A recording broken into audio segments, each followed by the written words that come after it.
Hi friends, Mahanadi சீரியலில் நாளைக்கு என்ன நடக்க போகுதுன்னு பார்க்கலாம். வாங்க வீடியோக்குள்ளே போகலாம். நம்ம சேனல் இன்னும் சப்ஸ்கிரைப் பண்ணாதவங்க சப்ஸ்கிரைப் பண்ணிக்கோங்க. ஜெயிலில் போய் விஜயை காவேரி பார்க்க போகிறாங்க. அங்கே காவேரிக்கு நல்லா பயங்கரமாக ஆறுதல் சொல்லிட்டு இருக்காரு விஜய்.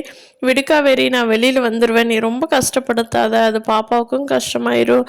ப்ளீஸ் காவேரி, நீ அழுகாத, பார்க்கலாம், ஏதோ ஒன்று நமக்கு வழி கிடைக்கும், நான் எப்படியாவது வெளியில் வந்துடுவேன், நீ ஃபீல் பண்ணாமல் போ காவேரி, உனக்கு நான் கேரண்டி அப்படின்னு சொல்கிறாரு விஜய். இல்லைங்க, நீங்கள் முயற்சி பண்ண வரைக்குமெல்லாம் நான் உங்களை ஜெயிலுக்குள்ளே வச்சுட்டு என்னால் பார்த்துட்ருக்க முடியாது, என்னால் சாப்பிட முடியாது, தூங்க முடியாது நீங்கள் ஜெயிலுக்குள்ளே இருந்தீங்கன்னா. அதனால் கண்டிப்பாக ஏதோ ஒரு வழி பண்ணி நான் உங்களை வெளியெடுத்து காட்டுறேன் விஜய், நீங்கள் தைரியமாக இருங்க, நானும் தைரியமாக போகிறேன் அப்படின்னு சொல்லிட்டு வெளியே வர்றாங்க காவேரி. அங்கே டைம் ஆச்சுன்னு சொன்னதுனால விஜய் ஆல்ரெடி பசுபதி பிடிக்கிறதுக்கு நிவின் கூட பிளான் பண்ணினார் இல்லையா, அதுக்காக காவேரியும் அந்த பிளானையே மறுபடியும் யோசித்து நிவின் கூட தான் கண்டிப்பாக ஹெல்ப் காட்ட ஆகணும். நிவின் கிட்ட கேட்டு ராகினி எப்படியாவது பிடிச்சி பசுபதி வெளியே வர வச்சிடலாம். பசுபதி வெளியே போலீஸ் ஸ்டேஷனில் நம்ம அதுக்குள்ளே ஆதாரத்தையெல்லாம் திரட்டி போலீஸ் ஸ்டேஷன்கிட்ட கொடுத்துட்டோன்னா கண்டிப்பாக விஜய் வெளியே விட்டுட்டு பசுபதி அரெஸ்ட் பண்ணிடுவாங்க. அதனால் அந்த வேலையை சீக்கிரமாக செய்யணுன்ட்டு காவேரி நிவின்கிட்ட ஹெல்ப் கேட்குறாங்க ஃபோன் பண்ணி.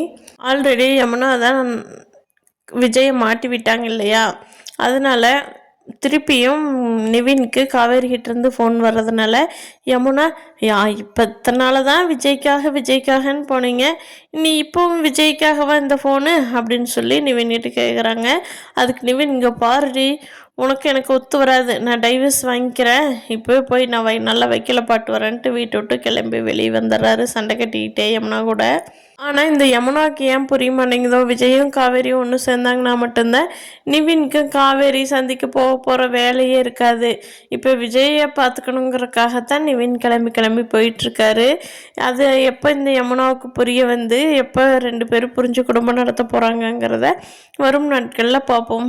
வீட்டுக்கு வந்த காவேரிக்கு பாட்டி சொன்னதான் ஞாபகத்திலேயே வருது, நினச்சி அழுதுட்டுருக்காங்க. அதாவது நம்ம கூடவே வாழாத விஜய்க்கு இவ்வளோ பெரிய தண்டனையா, விஜய்க்கும் பசுபதிக்கும் என்ன தொடர்பு, எதுவுமே இல்லை, நம்மளே கல்யாணம் பண்ண ஒரே காரணம் மட்டும்தான் பசுபதிக்கு விஜயை பழி வாங்கறதுக்கு அப்படின்னு சொல்லி காவேரிக்கு பேசாமல் நம்ம விஜய் லைஃப் விட்டு வெளியே போயிடலாமான்னு யோசிச்சுட்ருக்காங்க. பார்க்கலாம் ஃப்ரெண்ட்ஸ், நாளைக்கு என்ன நடக்க போகுதுன்னு. இந்த வீடியோ பிடிச்சிருந்தா லைக் பண்ணிக்கோங்க. நீங்கள் என்ன நினைக்கிறீங்கன்னு கீழே கமெண்ட் பண்ணுங்கள். தேங்க்யூ.